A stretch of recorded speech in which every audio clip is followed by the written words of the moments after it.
so our lead this hour, not from the World Series, where the Los Angeles Dodgers are one win away from becoming only the fourth team in baseball history to sweep the Yankees in the World Series. It is a limp Yankee lineup, but we're not going to start with that. We're not going to start with the Monday night football game where the Giants had a shot. Pittsburgh did not play all that well, and it didn't matter because Daniel Jones, inevitably, he imploded by the end of the game. He did what he always does because he's terrible, and he has held the Giant franchise hostage all these years, and those idiots running the Giants keep sending him out there. You got to think that they're going to shut him down here at some point. He's just miserable. He sucks so bad, and everyone knows it, and the Giants don't want to admit it. They keep sending him out there. He's an absolute horrible quarterback. But our lead this hour is from another team that has a horrible quarterback, and that would be the Dallas Cowboys. The fallout continues as things are bubbling up to the surface here. The Cowboys lost yet again the primetime game back on Sunday Night Football. They are now under 500 on the season. I am told that is not good. That is bad. And as has been the case in recent years, the Cowboys, when things don't go right for the Dallas Cowboys, immediately the finger pointing is on the losing locker room yet again.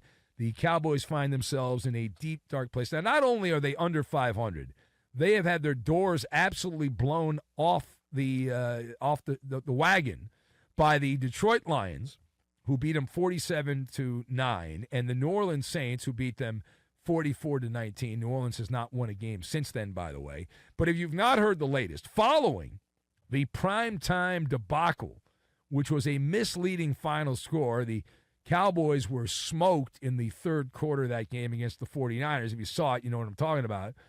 But at least one high-ranking team official who did not put their name on it has lost faith in the Dallas Cowboys with Dak Prescott at quarterback. Now, how do we know that? We know that because Fox Sports Radio pays for The Athletic, and so therefore we have access behind a paywall to give you the information.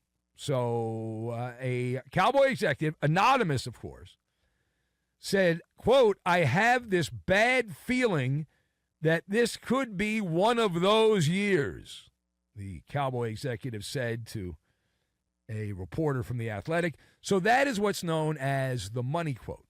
So if you have the money quote, you go with the money quote. We parse the words, so let's do that right now. And the question for the esteemed panel, and you are part of the panel, this anonymous Cowboy executive saying that they had a bad feeling, bad vibrations, that this could be one of those years. Can you decode this quote? Can you decode this quote? So I've got Yelp, Pocket Watch, and palm reading.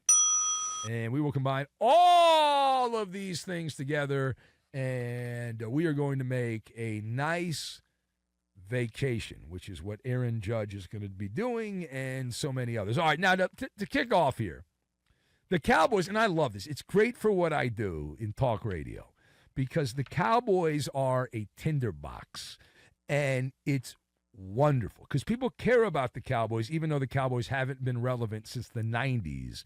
People still care about them. And Jerry Jones handed out a bunch of gold bullion to all of his stars. Right? CeeDee Lamb, he got paid. Dak Prescott got paid. Now, if I ran the Cowboys, they wouldn't have as much money, and I wouldn't have paid either one of those guys. I wouldn't. But he did. I had to pay him, and he got all the applause, and he waited till the last minute for dramatic reasons. That's how Jerry Jones operates. Right? So they waited till the last minute, fine. So since that happened, the Cowboys are under 500, and CeeDee Lamb has been called out by Troy Aikman for not hustling. Dak Prescott, at this moment, is the 25th ranked quarterback in the National Football League. I'm told that's not good, but maybe it is. What do I know? I just did the overnight show. And if you look at the overall Yelp rating for the 2024 vintage of the Cowboys, the Yelp rating is 1 star, which happens to be the logo on the side of the helmet. You have Jerry Jones sparring with morning radio guys in Dallas. You've got Trevon Diggs getting into exchanges with TV guys in Dallas moments after the game, leaving the locker room because some TV bozo said something that offended him on social media. But wait, there's more. In this story by The Athletic, and you understand, a lot of these stories are plants by the team, the executive for the team. So they didn't put their name on it. But the story painted Brandon Aubrey, the kicker, as a bad guy. That the fact that he's doing his civic duty on a jury is an act of betrayal to the Cowboys. And the way I read that is that came from somebody who gave the quote about the Cowboys saying that it's has bad feelings, going to be one of those years. That's how I interpret it. My intuition tells me that comment was part of a large-ranging conversation, a wide-ranging conversation, where he also said, oh, by the way, this guy Brandon Aubrey didn't get permission. He did jury duty, and you're not supposed to do that. We would have gotten him out of jury duty, and he chose to do it. And so it's a circus. And Jerry Jones has been very open about the fact he loves to stir things up, and he demands that the Cowboys get a certain level of media coverage. And so here we are.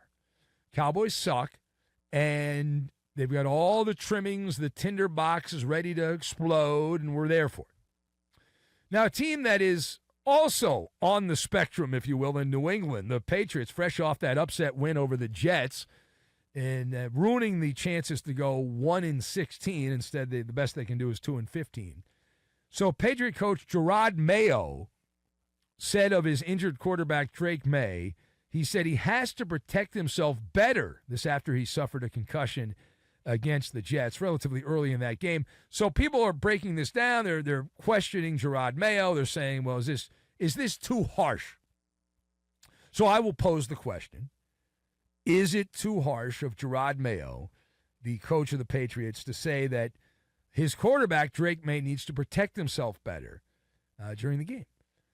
So I'm shaking my head no on this, and it's one of those things I do not understand. I'm not that smart. Maybe you can help me out on this. This didn't seem controversial at all. It seemed benign. It seemed absolutely benign, right? Jarod Mayo is right. Drake Maye needs to protect himself to avoid concussions. Now, he did slide on this play against the Jets, but it's all about the pocket watch. It's all about the pocket watch, the internal clock, timekeeping, however you want to say it. 10 ways to Sunday. You got to keep track of the time. And on the play where Maye got the concussion, he slid, but he slid late. He tried to get a couple extra yards. It's not the Super Bowl. It's Week 8. You're playing the Patriots. You're playing the Jets, rather, as the Patriots. And so he slid, but he slid late. And you lower your risk of damage by not sliding late, which is kind of obvious, right?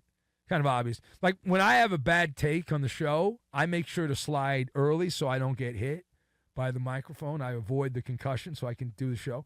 All right, last thing. We head now to the Motor City, Motown, where Mike in Minneapolis is heading right now. He's going to Detroit, and he told us last hour nobody goes to Detroit on vacation.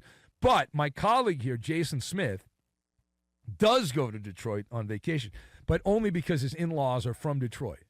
And so, therefore, he has to go visit them. So he goes to Michigan. But here's the deal. We're a week away from the trade deadline, a week from today. I guess there's also some kind of election a week from today. But the trade deadline, for our purposes, that's what we care about. And is something brewing in Motown? Something brewing there. Well, Dan Campbell, that's a coach. Dan Campbell teased the Lions making a trade to replace Aidan Hutchinson. So what are you hearing? What do you think? So we don't know, but we turn to the palm reading. And if you look at the palm reading on the Detroit Lions, everything indicates on the palm. When you look at the hand, the reading of the palm indicates that the move is obvious. You have to make a trade. The Lions have to make a trade, and it's got to be a big trade. The reason, have you looked around? The NFC is setting up for Detroit. Minnesota lost to the LA Rams. All that goodwill early in the year. They also lost to the Lions, but to lose to the Rams, Sam Darnold's not playing all that well here lately. So you downgrade Minnesota. The 49ers, even though they beat the Cowboys, are not that impressive. You look around the NFC. You don't really take Washington seriously. Philadelphia's got some glitches. There's nobody. Atlanta, someone's going to go to a Super Bowl out of the NFC, and Detroit right now is the top team, but they don't have Aidan Hutchinson. So this is the window of opportunity if you're the Lions. And the idea is, well, you can't trade draft pick. No, the reason you have the draft is to fortify the roster. And whether that means trading a future pick to get a player right now so you can get to a Super Bowl. Because I'll tell you what, whether the Lions get to a Super Bowl or not, they're not going to be great forever. It's going to be a couple years, and then they'll get worse, and you do whatever it takes. You move mountains. You have to move mountains if you're the Lions. And so I like what I'm hearing from Dan Campbell, but don't get me some jabroni. Go out and get somebody who's actually good. And I said on the TV show, you call the Raiders up, and you say, hey, I know Mark Davis is, we're not trading him, but offer enough first-round picks, or Myles Garrett from Cleveland. I'm talking big. I'm saying you go all in like the Rams did when they won the Super Bowl and they went out and they made the big moves. They acquired Odell Beckham, although he was a waiver move. They got him and a certain pass rusher from the Denver Broncos, and so they made some big moves. You got to do it.